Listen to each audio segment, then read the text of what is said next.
Arestado ng mga tauhan ng pulisya ang rank 4 most wanted person ng Bicol Region na nahaharap sa kasong rape sa isinagawang operasyon sa bayan ng Jovellar, Albay.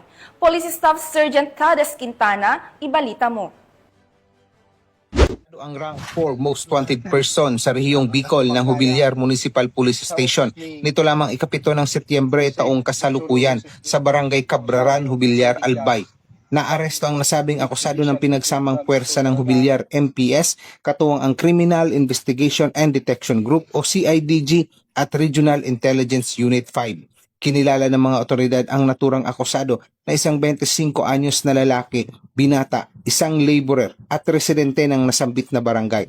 Ang naturang akusado ay may kasong 2 counts of statutory rape sa ilalim ng criminal case numbers FC-25-0318 at FC-25-0319 na kung saan walang nirekomendang piyansa.